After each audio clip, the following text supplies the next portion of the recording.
ठीक है, देखिए हाइगेंस वेव थ्योरी को समझना है तो जो कल पत्थर वाला एक एग्जांपल बताया था ना, हाँ पानी वाला, देखो ये बोर्ड पे मान लो ना कि ये वाटर सरफेस है, इधर से एक पार्टिकल को हम थ्रो करते हैं, ये एक पार्टिकल है, ठीक है, पानी में इसको हम फेंके हैं, तो ये पार्टिकल क्या लेके आया? Kinetic energy. किसी चीज को हम फेंक रहे हैं तो कौन सा एनर्जी है? अब काइनेटिक एनर्जी आके वाटर सरफेस पे हिट किया, तो यहां आसपास जो वाटर का पार्टिकल होगा उसको ये अपना एनर्जी ट्रांसफर किया होगा, तो इसके आसपास का जो भी पार्टिकल होगा ये सब डिस्टर्ब हो गया होगा, कंपन करना शुरू कर दिया होगा, ओसिलेट करना शुरू कर दिया होगा। अगर ये पार्टिकल ओसिलेट कर रहा होगा तो ओसिलेशन तो ऐसे ऐसे होता है ना, अब ये पार्टिकल क्या करेगा? अगला को ओसिलेट कराएगा, ये पार्टिकल क्या करेगा? अगला को ओसिलेट कराएगा। क्या इसी तरह से सभी डायरेक्शन में होगा?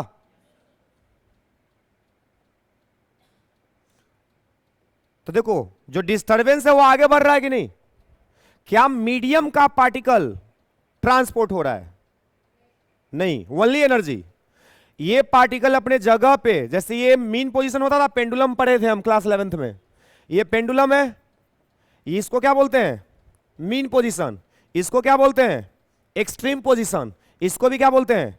Extreme position. Just like pendulum, ये पार्टिकल, मीडियम का पार्टिकल ओसिलेट करता है, ये मीन पोजीशन से यहां जाएगा, फिर वापस आएगा, फिर इधर जाएगा। अब यहां पे जो पार्टिकल होगा उसको ये डिस्टर्ब कर देगा कि नहीं?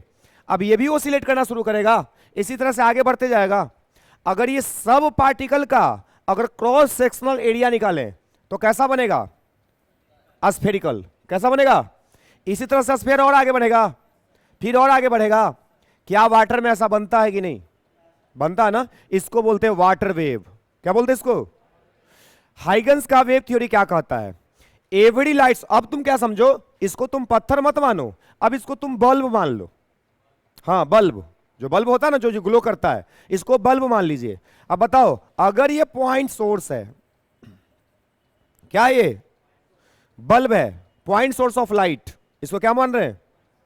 अगर ये पॉइंट सोर्स ऑफ लाइट है तो बताइए, इससे लाइट तो सभी डायरेक्शन में निकल रहा होगा, निकल रहा होगा कि नहीं? हम ऐसा मानेंगे अगर मीडियम है तो, कि जो अगर ये पॉइंट सोर्स ऑफ लाइट है, ये किसी मीडियम में रखा हुआ है, तो ये लाइट सोर्स से जो लाइट एनर्जी निकल रहा है तो ये मीडियम में डिस्टर्बेंस पैदा करेगा। क्या करेगा? मीडियम में डिस्टर्बेंस पैदा करेगा। अब मीडियम का जो पार्टिकल होगा वो स्पीड ऑफ लाइट से ट्रेवल करेगा। ठीक है, लिखो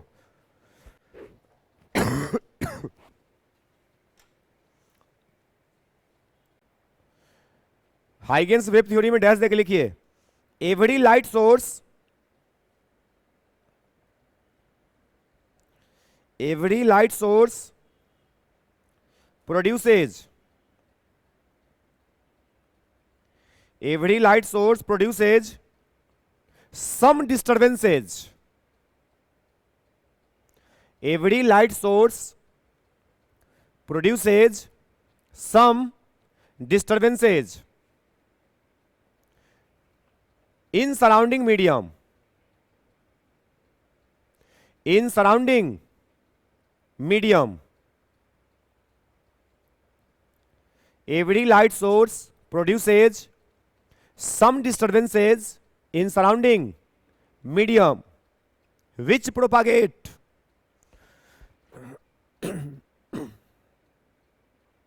which propagate at a speed of light.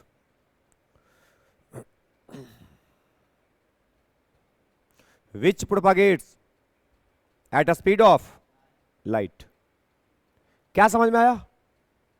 Every light source produces some disturbances in surrounding medium. अगर कोई लाइट सोर्स है, अगर ये बल्ब है, तब बल्ब से लाइट सब डायरेक्शन में निकलेगा, जैसा कि यहां पे बोर्ड पे आपको दिख रहा है। बीच में क्या बोले कि बल्ब है, और सब जगह पे सब जो एरो दिख रहा है वो क्या है? लाइट निकल रहा है। अगर वो लाइट निकल रहा है तो लाइट कैरीज एनर्जी, लाइट के पास एनर्जी होता है। उस एनर्जी से क्या होगा कि मीडियम के पार्टिकल में डिस्टर्बेंस पैदा होगा, और वो डिस्टर्बेंस कितना स्पीड से आगे बढ़ेगा? लाइट के स्पीड से आगे बढ़ेगा। क्लियर हो गया? अब इसमें कुछ टर्मिनोलॉजी आएगा, उसको समझना है। लिखिए नीचे, wave front, wave front, wave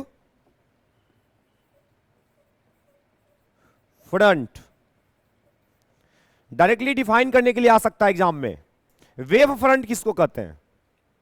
wave front लिखो, it is defined as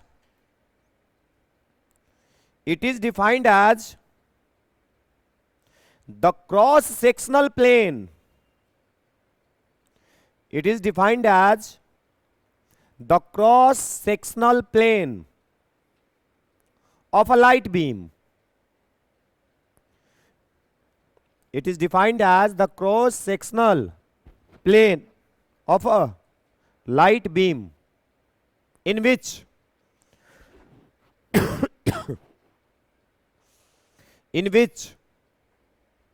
all particles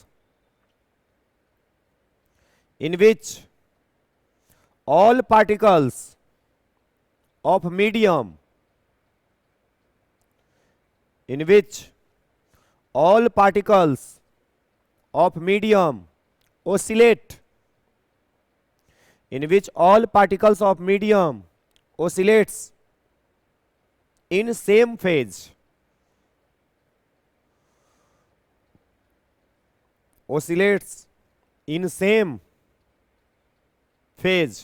phase समझते हैं?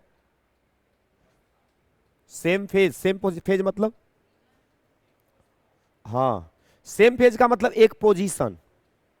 जैसे कल हम आपको बताए थे कि लाइट एक इलेक्ट्रोमैग्नेटिक वेव है। कोई पूछे कि लाइट एक इलेक्ट्रोमैग्नेटिक वेव है तो उसमें इलेक्ट्रिक फील्ड और मैग्नेटिक फील्ड के बीच में फेज का डिफरेंस कितना होता है? ये क्वेश्चन आया हुआ है, ये एग्जाम में पूछा हुआ सवाल है। लाइट एक इलेक्ट्रोमैग्नेटिक वेव है ना, इलेक्ट्रिक फील्ड मैग्नेटिक फील्ड कल दिखाए थे, तो उसमें पूछा जाएगा कि इलेक्ट्रिक फील्ड और मैग्नेटिक फील्ड में फेज का डिफरेंस कितना है? ऑप्शन है 0, π/2, पाई, 2 पाई।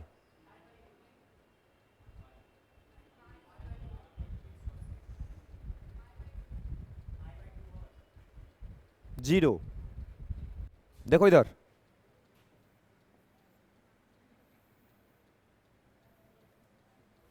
ऐसे चल रहा था, तो बताओ, ये मान लो कि टाइम है, ठीक है। आइए, इसका एंगल आपको दिख रहा है, फेज एंगल। यहां पे अगर देखा जाए तो t बराबर 0 पर क्या दोनों वेव का पोजीशन सेम है? तो फेज का डिफरेंस रहा कहां? अगर फेज का डिफरेंस देखना है तो इधर देखो, एक वेव ऐसा शुरू हुआ और एक वेव ऐसा शुरू हुआ, जैसे ऊपर दिख रहा है। अब बोले कि फेज का डिफरेंस कितना है ये दोनों में? 90। ये कितना होता है? ये 0। ये कितना होता है? π/2। ये कितना होता है? पाई। ऐसे बढ़ते जाता है। तो ये कितना सा स्टार्ट ही हुआ? 90 से। ये कितना सा स्टार्ट हुआ? तो ये दोनों में डिफरेंस π/2 का है। ये दोनों आपस में देख रहे हो कि दोनों 0 से स्टार्ट हुआ है सेम टाइम पे। तो एक टाइम पे दोनों का पोजीशन सेम है, तो दोनों के बीच का कोई फेज डिफरेंस नहीं है। समझ में आया? अगर हम बोले कि ये इलेक्ट्रिक फील्ड और मैग्नेटिक फील्ड, इसको क्या बोलते हैं? इसको क्या बोलते हैं? Magnetic field. कोई पूछे कि इलेक्ट्रिक फील्ड मैग्नेटिक फील्ड में कितना का एंगल है? कितना का एंगल है? 90 डिग्री। कल नहीं बताते रहे, ऐसा रहता है। इलेक्ट्रिक फील्ड ऐसे ऑसिलेट कर रहा है, अब मैग्नेटिक फील्ड ऐसे कर रहा है। समझ रहे हो? एक टाइम पे दोनों, एक इधर जाएगा एक ऊपर जाएगा। क्लियर हो रहा है? तो इलेक्ट्रिक फील्ड मैग्नेटिक फील्ड के बीच का एंगल कितना है? तो क्या ये फेज है? नहीं, फेज अलग है, एंगल अलग है। एंगल मतलब दोनों के बीच में एंगल कितना बन रहा है, उसको हम एंगल बोल रहे हैं। अब फेज का मतलब कि पोजीशन क्या है, तो पोजीशन तो सेम है, तो पोजीशन क्या बोलेंगे? सेम है, मतलब फेज का डिफरेंस, अरे 90। फेज का डिफरेंस, एंगल। क्लियर हुआ? अभी पढ़ो, वेव फ्रंट क्या लिखा है? वेव फ्रंट, वेव फ्रंट क्या लिखा है? जल्दी पढ़ो। Cross sectional plane in which all the particles of medium oscillate in same phase. देखो इधर बोर्ड पे, समझते हैं। मेरे पास एक प्लेन वेव है। कैसा वेव है? वेव भी प्लेन हो सकता है, कन्वर्जिंग हो सकता है, डाइवर्जिंग हो सकता है। ठीक है, प्लेन वेव, वेव देखो इसको क्या बोलते थे तुम पहले पिछला चैप्टर पढ़े ना, इसमें इसको क्या बोलते थे? कौन सा बीम है? Parallel beam. जब रे ऑप्टिक्स पढ़ते हैं तो इसको बोलते हैं, लेकिन अब रे ऑप्टिक्स पढ़ रहे हैं हम, क्या पढ़ रहे हैं? तब वेव ऑप्टिक्स में इसको तुम पैरेलल बीम बोलेगा, इसको बोलना प्लेन वेव है। क्या बोलना? ऐसा क्रॉस सेक्शन एरिया कैसा जाएगा? ये जाएगा इसके परपेंडिकुलर, देखो है परपेंडिकुलर 90 डिग्री पे, तो इसके 90 डिग्री पे हम एक लाइन खींचते हैं, खींचा गया, इसका ये क्रॉस सेक्शन एरिया कहलाएगा या क्रॉस सेक्शनल प्लेन कहलाएगा, क्योंकि इसके ठीक परपेंडिकुलर है। अब यहां पे देखना ये क्रॉस सेक्शनल प्लेन है, लाइट अगर आगे बढ़ रहा है, अब मीडियम है, तो इसमें मीडियम का पार्टिकल होगा कि नहीं? बोलिए, ये रेड कलर का जो डॉट है वो क्या है? मीडियम का पार्टिकल है। अब लाइट आगे ट्रेवल कर रहा है तो इसको डिस्टर्ब करेगा ना, तो ये ऑसिलेट करेगा। इस सब का फेज सेम होगा, फेज सेम मतलब पोजीशन, तो अगर सेम पोजीशन से अगर इसका ऑसिलेशन देखें तो ये ऑसिलेट कुछ इस तरह से करेगा।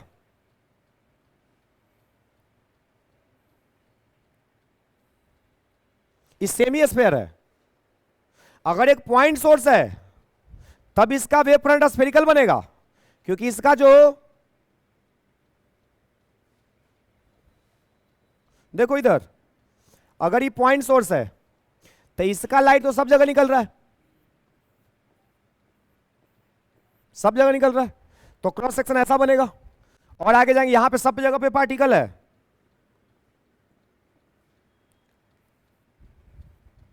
ये मीडियम का पार्टिकल है, तो फिर से इसका अगला पोजीशन देखना होगा, तो ये अगला को यहां डिस्टर्ब करेगा ना, ये इधर डिस्टर्ब करेगा, तो अगर अगला पोजीशन खींचे तो कुछ ऐसा खिंचाएगा। बोलिए, तो क्या ये पॉइंट सोर्स का क्रॉस सेक्शन प्लेन नहीं दिख रहा है? तो क्रॉस सेक्शन प्लेन कैसा आ रहा है? स्फेरिकल। सवाल पूछा जाएगा ऑब्जेक्टिव में कि पॉइंट सोर्स का वेव फ्रंट कैसा होगा? स्फेरिकल। क्लियर हो रहा है? प्लेन वेव का वेव फ्रंट कैसा होगा? ई वेव फ्रंट दिखा रहे हैं कि फेज दिखा रहे हैं? वेव फ्रंट पकड़ो, प्लेन, प्लेन वेव का प्लेन, पॉइंट सोर्स का, ट्यूबलाइट का, सिलिंड्रिकल है, तो सिलिंड्रिकल का वेव फ्रंट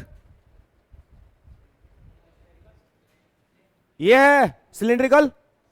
अगर सिलेंडर इसको मार रहे हैं छोटा सा, तो इसका वेव बताओ, अगर ये सिलेंडर टाइप है तो लाइट ऐसे निकलेगा चारों तरफ, तो इसका भी वेव फ्रंट सिलिंड्रिकल ना बनेगा, लाइट ऐसे निकलेगा। हम अंदर का दिखा नहीं पा रहे हैं, यहां पे देख लो, अगर ये सिलेंडर है, ये ट्यूबलाइट है, तो लाइट इधर इधर इधर इधर चारों तरफ, तो क्रॉस सेक्शन कैसा आएगा? सिलेंड्रिकल। समझ में आ रहा है? कितना का क्वेश्चन हुआ? पॉइंट सोर्स का। तब प्लेन कैसे बोल रहा है? पॉइंट सोर्स का स्फेरिकल, प्लेन वेव का प्लेन, सिलिंड्रिकल का सिलिंड्रिकल। क्लियर है? देखो इधर,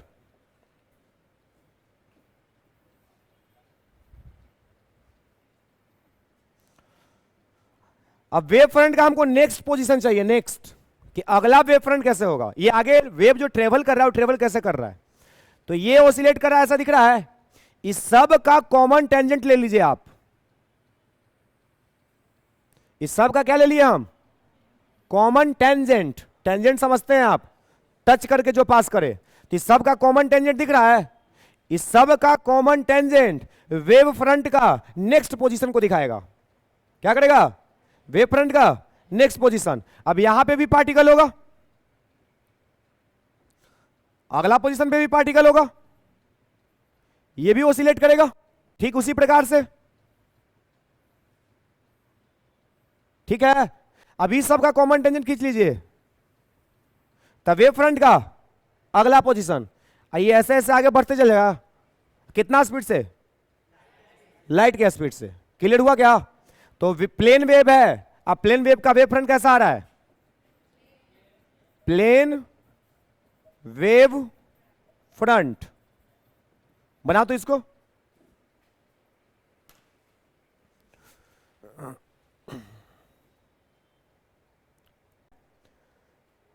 तो देखो क्या पूछ सकता है, मिटा दे इसको। चलो इधर लिखते हैं हम।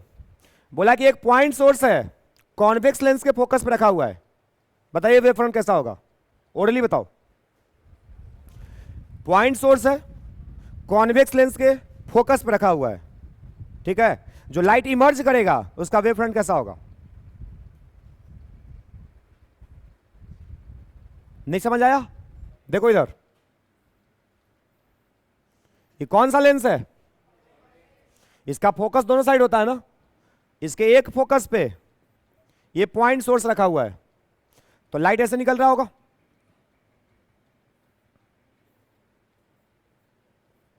निकल रहा होगा ना। जब कॉन्वेक्स लेंस से ही पास करेगा तो प्रिंसिपल एक्सिस के पैरेलल हो जाएगा, बोलिए। तो इमर्जिंग लाइट का वेव फ्रंट कैसा आएगा? प्लेन, क्योंकि प्लेन वेव ना बन गया। जो सवाल ये था वही सवाल ये है, बस इसमें क्या किया कि थोड़ा सा पीछे करके पूछा कि कॉन्वेक्स लेंस के फोकस पे एक पॉइंट सोर्स रखा हुआ है, जो लाइट इमर्ज करेगा इसका वेव फ्रंट कैसा होगा। तो कॉन्वेक्स के फोकस पे अगर हम लाइट सोर्स रखें तो यहां से जो लाइट पास करेगा तो लेंस से रिफ्रैक्शन के बाद पैरेलल निकलेगा। अगर ये पैरेलल निकलेगा तो प्लेन वेव हो गया। अब प्लेन वेव का वेव फ्रंट कैसा होता है? प्लेन। तो इसको भी क्या बोलेंगे? Plane wave front. क्लियर है क्या? बना लो उसको।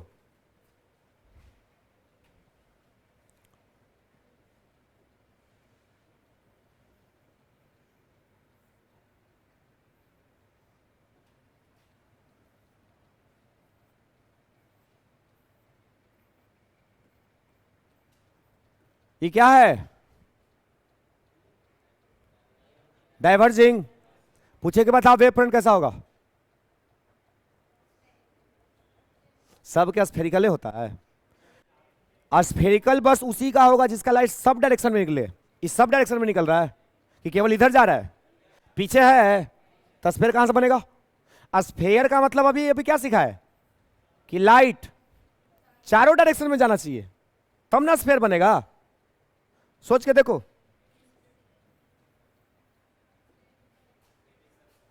कॉन्वेक्स,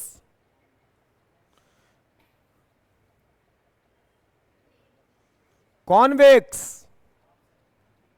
क्रॉस सेक्शन कितना डिग्री पे होना चाहिए? क्या 90 डिग्री पे दिख रहा है? बोलो। तो कैसा शेप है, इसको क्या बोलेंगे? Convex wave front. सब लिखते जाइए, कॉन्वेक्स वेव फ्रंट। ये सब ऑब्जेक्टिव में पूछा जाएगा, तो जितना पॉसिबिलिटी है वेव फ्रंट बनने का वो सब देख लो।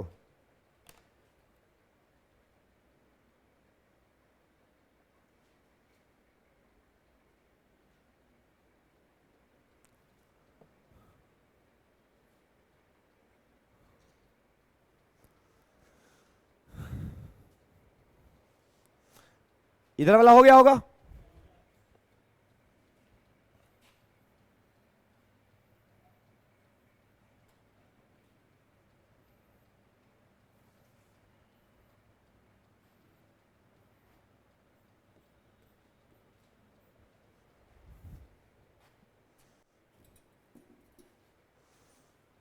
ये क्या दिख रहा है? कन्वर्जिंग। बोले कि कन्वर्जिंग का बताओ वेव फ्रंट कैसा होगा? कॉनकेव। कैसा होगा? कॉनकेव। ये सब कितना डिग्री पे? इसको क्या बोलेंगे? Concave wave front. Point source का बोलो जल्दी। सिलेंडर का, प्लेन का, डाइवर्जिंग का, कन्वर्जिंग का, बस इतना पता होना चाहिए।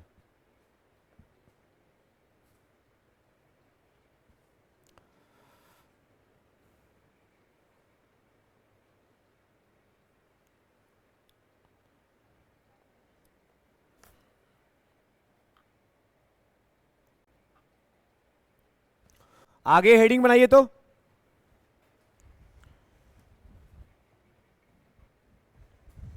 लिखिए Huygens wave theory for secondary wavelets. Huygens wave theory of secondary wavelets. Huygens wave theory of secondary wavelets. इस सेकेंडरी वेवलेट्स क्या है, इसका क्या थ्योरी कहता है? सेकेंडरी वेवलेट्स, सेकेंडरी वेवलेट्स, देखो समझो इधर बात।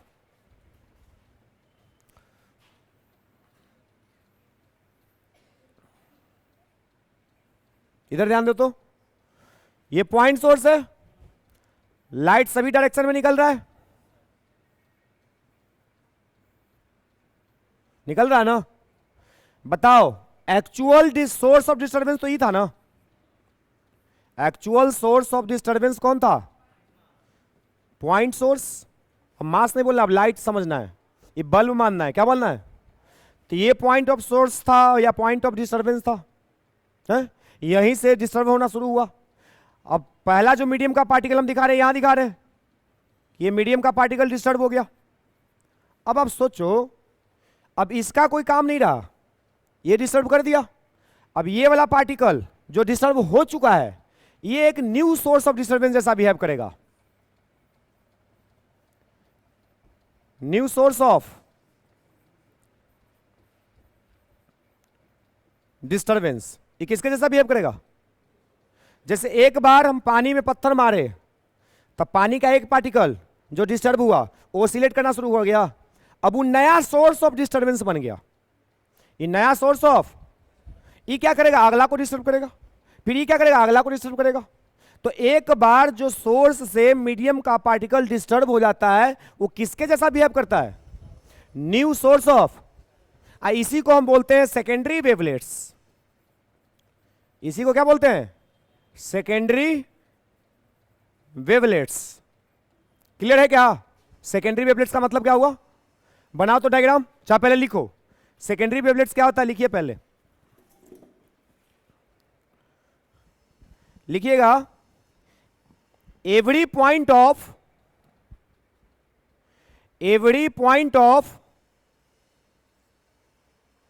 Wave front,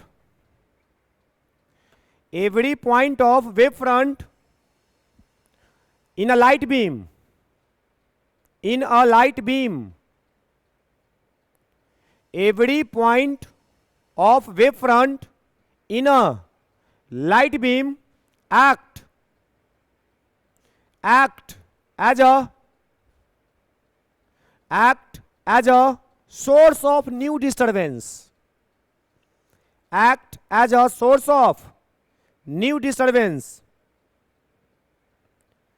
in surrounding, act as a source of new disturbance in surrounding, which are called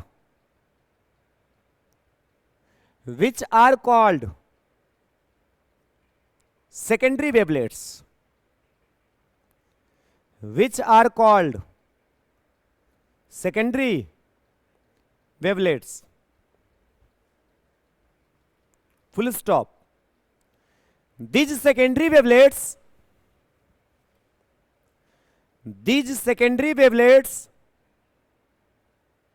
produce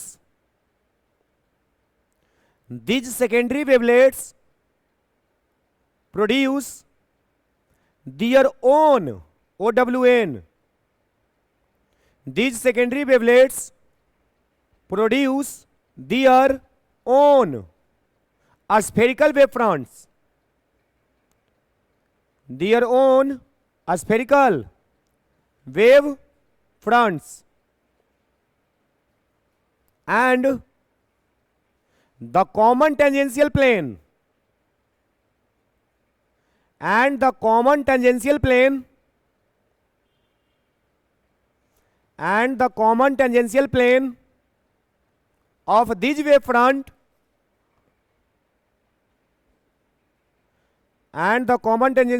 of these wave front gives the next position of the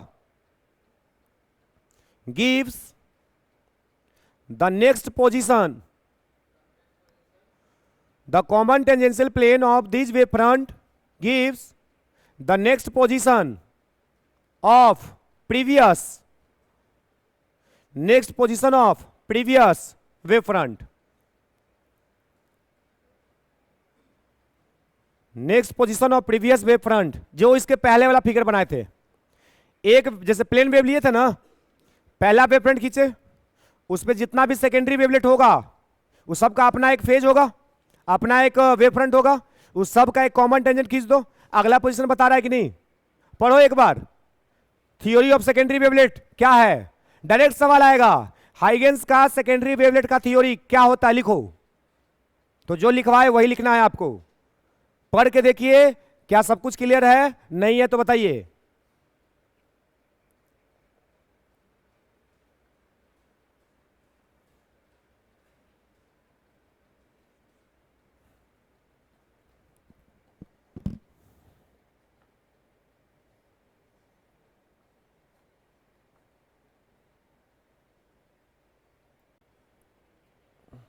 पहले इसको समझाते हैं, interference of light का क्या मतलब है। देखो बोर्ड पे ध्यान दो, ये सब डायरेक्ट फेनोमेना होता, इसको स्पेशल कंडीशन में लेबोरेटरी में परफॉर्म कराओगे तब जाके ये फेनोमेना तुमको नजर आएगा। अब परफॉर्म कराने का तरीका क्या है हम यहां पे एक्सप्लेन कर रहे हैं। आपके पास दो सोर्स है, एक का नाम देते हैं S1 और एक का नाम देते हैं, ये सोर्स फर्स्ट है, ये सोर्स सेकंड है। ये दोनों सोर्स को हम बोलेंगे कोहेरेंट सोर्स।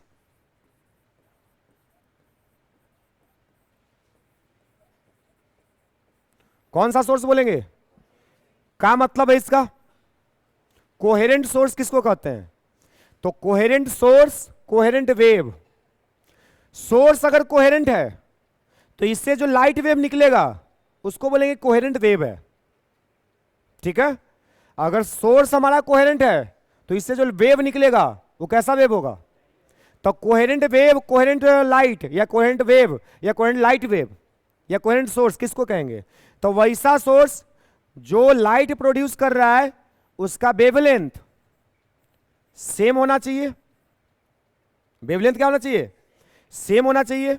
उसके बाद इसका जो फेज का डिफरेंस है फाई, फेज डिफरेंस कौन सी से लिखेंगे? तो ये कांस्टेंट होना चाहिए। फेज डिफरेंस क्या होना चाहिए?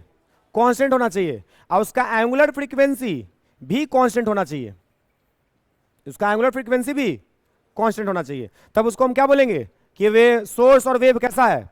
कोहेरेंट है। अगर आपको इंटरफेरेंस करवाना है तो सबसे पहला कंडीशन यही है कि सोर्स तुम्हारा कैसा होना चाहिए? कोहेरेंट सोर्स होगा तो उसका वेवलेंथ, फेज का डिफरेंस, फ्रीक्वेंसी, तब वो जो हम जो फेनोमेना हम करवाने वाले हैं वो परफॉर्म कर पाएंगे। अगर ये कंडीशन को फॉलो नहीं करेंगे तो हमको फेनोमेना दिखाई नहीं देगा। अब मान के चलो कि दोनों सोर्स से वेव निकला, ठीक है, आज दोनों जाके किसी पॉइंट पे सुपरपोज कर गया, दोनों जाके किसी पॉइंट पे मिल रहा है। क्या कर रहा है? पहले हम इंटरसेक्ट बोलते थे इसको, अभी क्या बोलेंगे कि सुपरपोज कर रहा है। एक एनर्जी इधर से आ रहा है, एक एनर्जी इधर से आ रहा है, जाके दोनों किसी पॉइंट पे क्या कर रहा है? सुपरपोज कर रहा है। मान लो कि पहला सोर्स से जो एनर्जी निकला इसका वैल्यू I1 था, ठीक है, और जो दूसरा सोर्स से निकला उसका एनर्जी I2 था। इंटेंसिटी बोल रहे हैं, इंटेंसिटी मतलब एनर्जी, ठीक है। तो पहला का एनर्जी इंटेंसिटी I1, दूसरा का इंटेंसिटी। अब यहां पे बोलेगा कि eight the point of superposition resultant intensity कितना होगा? रिजल्टेंट इंटेंसिटी कितना होगा? तो एक नॉर्मल आदमी से पूछा जाए ये बात कि इधर से आया I1, इधर से आया, तो बताओ इस पॉइंट पे रिजल्टेंट कितना होगा? कितना? तो नॉर्मल आदमी क्या बोलेगा? I1 plus. अगर तुम इसके अलावा कुछ बोल रहे हो इसका मतलब तुम एबनॉर्मल हो। नॉर्मल आदमी यही सोचेगा कि इधर से आया I1, इधर से आया I2, दोनों मिल गया तो I1 प्लस। लेकिन सच इसके जैसा नहीं है। जब ये फिनोमेना हम करवा रहे हैं, परफॉर्म करवा रहे हैं, तो हमको देखने को कुछ और मिल रहा है। क्या देखने को मिल रहा है? कि जो रिजल्टेंट इंटेंसिटी है कभी ये मैक्सिमा हो जा रहा है, मैक्सिमम वैल्यू को दे रहा है, और कभी ये मिनिमा हो जा रहा है, ठीक है। मैक्सिमम तो यही होगा I1 प्लस I2, अब मिनिमम में 0 मिल रहा है। मिनिमम में क्या मिल रहा है? अगर लाइट का इंटेंसिटी 0 है तो बताओ आपको मतलब शाइनिंग दिखेगा कि पूरा डार्क? डार्क, क्योंकि इंटेंसिटी 0 बोल रहे हैं। तो हमको क्या देखने को मिल रहा है कि जब दो वेव किसी पॉइंट पे सुपरपोज कर रहे हैं तो वहां पे जो रिजल्टेंट इंटेंसिटी का वैल्यू है वो कभी मैक्सिमम हो रहा है, कभी। तो यहां पे मॉडिफिकेशन ऑफ इंटेंसिटी चल रहा है, इंटेंसिटी का चेंज चल रहा है। इसी इंटेंसिटी के मॉडिफिकेशन का नाम दिया गया इंटरफेरेंस ऑफ लाइट। क्या क्लियर है यहां तक? लिखो तो, इसको डिफाइन करो। लिखिए, when two coherent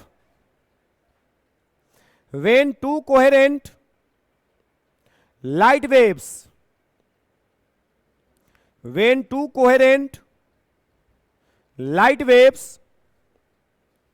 superpose,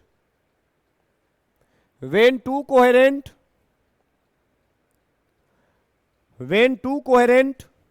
light waves superpose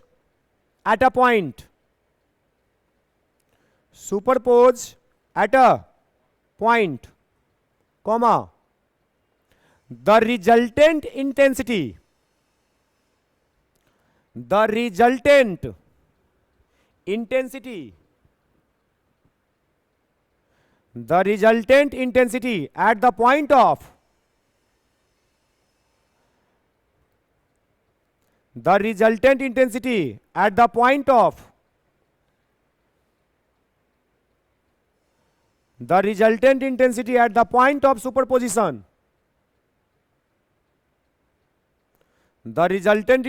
at the point of superposition, is different. The resultant intensity at the point of superposition is different from sum of SUM, is different from sum of the two intensities,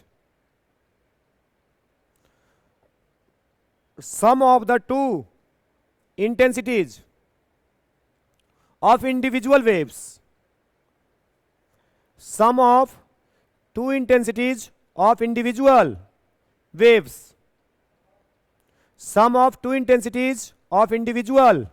waves, full stop. This modification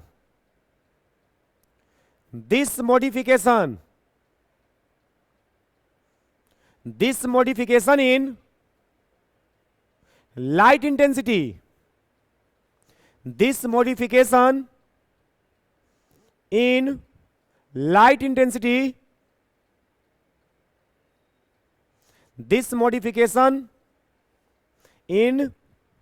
क्या लिखा था? This modification in light intensity is, ऐसा रुक जाओ, this modification in light intensity at the point of superposition, this modification in light intensity at the point of superposition,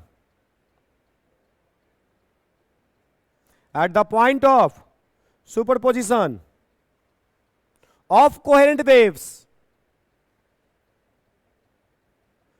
this modification of light intensities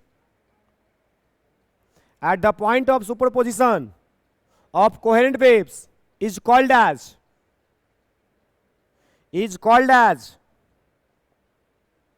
interference of light, is called as interference of light.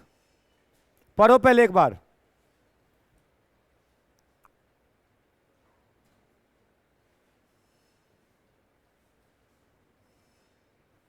एक बार पढ़िए उसको, क्या लिखे हैं?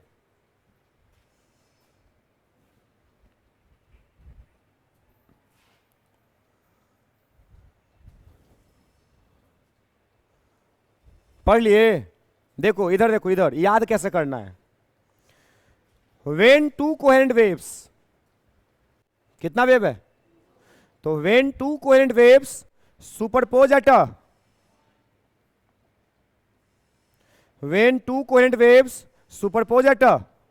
point, then at the point of superposition the resultant intensity is different from sum of individual intensities.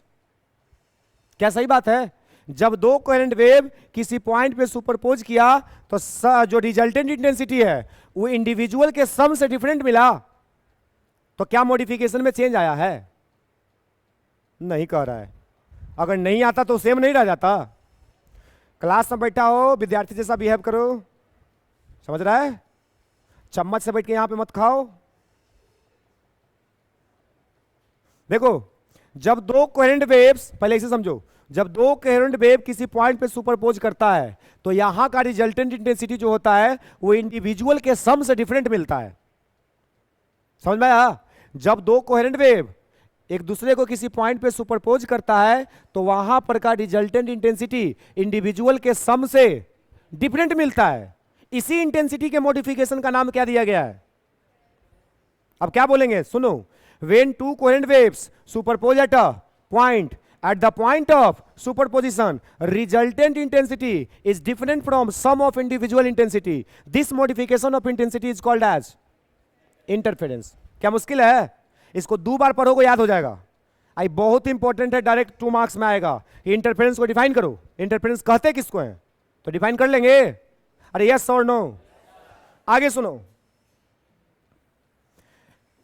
जब point of superposition पे resultant intensity maxima मिलेगा तो इसको हम बोलेंगे कंस्ट्रक्टिव इंटरफेरेंस. क्या बोलेंगे? Constructive interference. कब? जब intensity at the point of superposition, अगर इंटेंसिटी मैक्सिमा है तब उसका नाम कंस्ट्रक्टिव इंटरफेरेंस होगा. क्या होगा?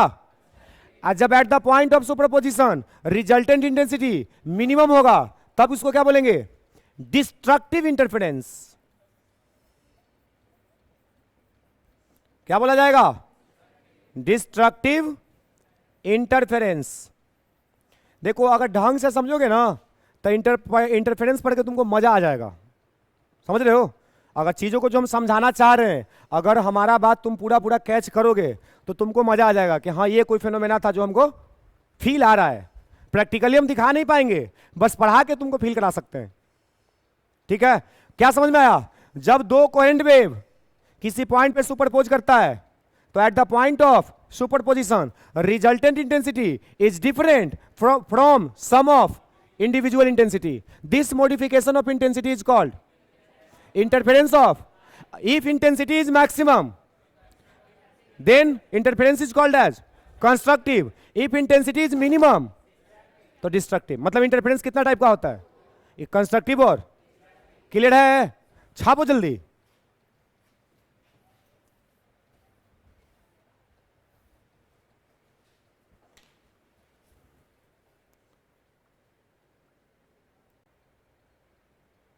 क्वेश्चन में लिखिएगा define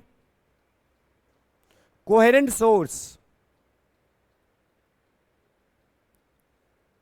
define coherent source. Bracket में लिख लो वेव. अगर सोर्स कोहेरेंट है तो वेव कैसा निकलेगा? कोहेरेंट वेव निकलेगा. डिफाइन कोहेरेंट सोर्स ब्रैकेट में वेव, फुल स्टॉप. लिखिए कोहेरेंट वेव्स, उसी में क्वेश्चन में ही कोहेरेंट वेव या waves, coherent waves are required. Coherent waves are required. Coherent waves are required in interference. Coherent waves are required in interference, comma why, question mark. Answer में लिखिए the source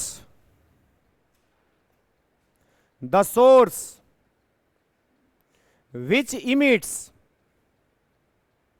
the source which emits a light wave, the source which emits a light wave with same frequency,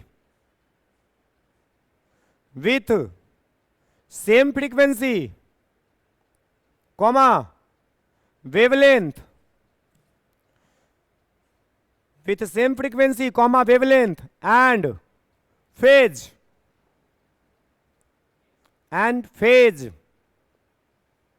or having a constant phase difference,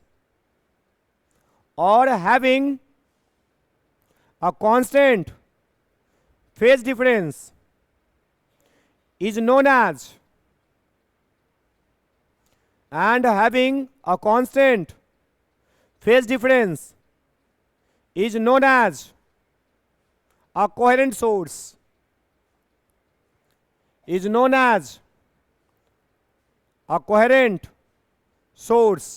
and the waves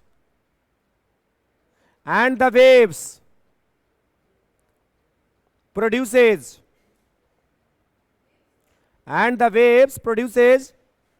by this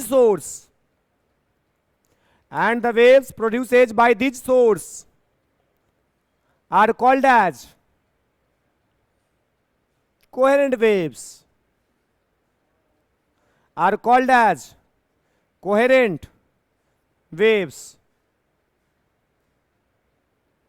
full stop, paragraph change. In interference phenomena,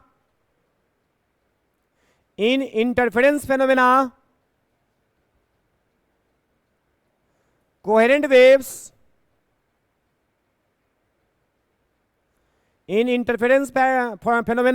coherent waves are required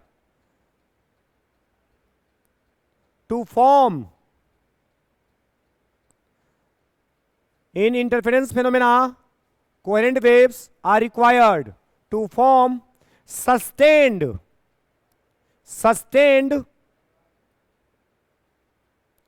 interference patterns,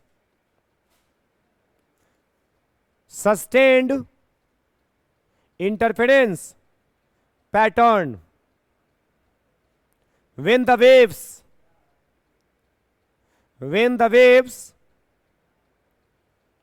superimpose या superpose, बात वही है, when the waves superimpose, full stop, पढ़ लो। Coherent wave किसको बोलते हैं? तो यहीं से दिख रहा है, जिसका वेवलेंथ, फ्रीक्वेंसी और फेज डिफरेंस क्या होना चाहिए? सेम। कांस्टेंट भी है तो सेम है ना, हो गया। या फेज डिफरेंस कुछ कांस्टेंट रहेगा, सेम नहीं रहेगा तो, जैसे सुनो, फेज का डिफरेंस बोले 0, तो फेज डिफरेंस है ये नहीं है। आप बोले कि फेज का डिफरेंस π/2, तो फिक्स हो गया ना कि π/2, तो फिक्स भी हो सकता है या 0 भी हो सकता है। पढ़ो, डेफिनेशन पढ़ो। कोहेरेंट वेव किसको कहते हैं?